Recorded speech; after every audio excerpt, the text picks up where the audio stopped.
This is Rizal in Dumaguete, a monument serving as a historical marker and a commemoration of a visit from someone very important in the Philippine history, one of the Filipino national heroes, Jose Rizal. Jose Rizal, in his lifetime, became a catalyst to open the eyes and ignite the hearts of Filipinos to finally rise up and fight back against their Spanish colonizers who oppressed them for over 300 years. In the heart of colonial Philippines, amidst the struggles of a nation under Spanish rule, one man's voice echoed through the annals of history, resonating with the dreams of a people yearning for freedom. This is the story of Jose Rizal. Born on June 19, 1861, in the town of Calamba, Laguna, Jose Protasio Rizal Mercado y Alonso Realonda was destined for greatness. From a young age, he displayed an insatiable thirst for knowledge, delving into the realms of literature, science, and the arts. Determined to ignite change in his homeland, Rizal pursued higher education in Europe, where he honed his intellect and expanded his horizons.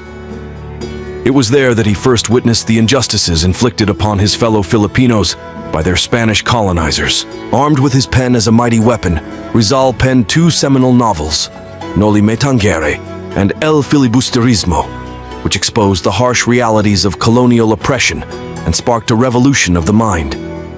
Noli Me Tangere, which translates to Touch Me Not in Latin, was published in 1887. It tells the story of Crisostomo Ibarra, a young Filipino who returns to the Philippines from Europe, only to witness the injustices and abuses suffered by his fellow countrymen under Spanish colonial rule. The novel exposes the corruption and hypocrisy of the ruling class and the Catholic Church. Through its characters and storyline, Noli Me Tangere critiques various aspects of Philippine society during the late 19th century and advocates for social reform. El Filibusterismo, meaning the filibustering or the subversive, was published in 1891 as a sequel to Noli Me Tangere.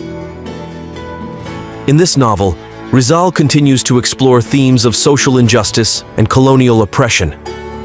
The protagonist, now using the alias Simoon, returns to the Philippines with a different agenda, to incite a revolution against the Spanish authorities. The novel delves deeper into the consequences of oppression and the struggle for freedom, culminating in a tragic and explosive finale. Both novels played significant roles in shaping Filipino identity and consciousness during the late 19th century. They were instrumental in fueling the flames of the Philippine Revolution against Spanish colonial rule, ultimately leading to the country's independence in 1898. Rizal's works are celebrated not only for their literary merit, but also for their profound impact on Philippine history and society. But Rizal was not content to merely write. He took to the streets, rallying his countrymen to stand up against tyranny and fight for their rights. He founded organizations such as the Liga Filipina to unite Filipinos in their quest for justice and equality. Despite facing persecution and exile, Rizal remained steadfast in his commitment to the cause of liberation. Even as he languished in the remote town of Dapitan, his spirit remained unbroken. Rizal's visit to Dumaguete was short but impactful.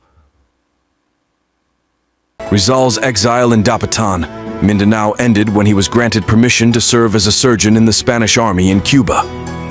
He left Dapitan for Manila with Josephine Bracken, his sister Narcisa, and others, aboard the ship España at midnight on July 31, 1896. The ship made a temporary stop in Dumaguete, arriving on August 1st. Here, Rizal met with Governor Emilio Regal, the provincial governor of Negros Oriental, and Faustino Herrero Regidor, a former classmate. That evening, the captain of the provincial constabulary operated on Rizal's eye. The ship departed Dumaguete aboard the España late that same night. The statue was unveiled back in 2011 by the National Historical Commission of the Philippines to celebrate Jose Rizal's 150th birth anniversary. The statue served as a historical marker and a commemoration of Rizal's short visit in Dumaguete. For his opposition against the Spanish regime, an order for Rizal's execution was passed. His final work before his death was a poem without a title, saying his last farewell in Spanish. This poem will come to be known as Mi Ultimo Adios. Jose Rizal may have left this world, but his legacy endures, a beacon of hope for all who dare to dream of a better tomorrow. Through his words, his deeds, and his undying love for his country, Rizal remains forever etched in the annals of history as a true hero of the Filipino people.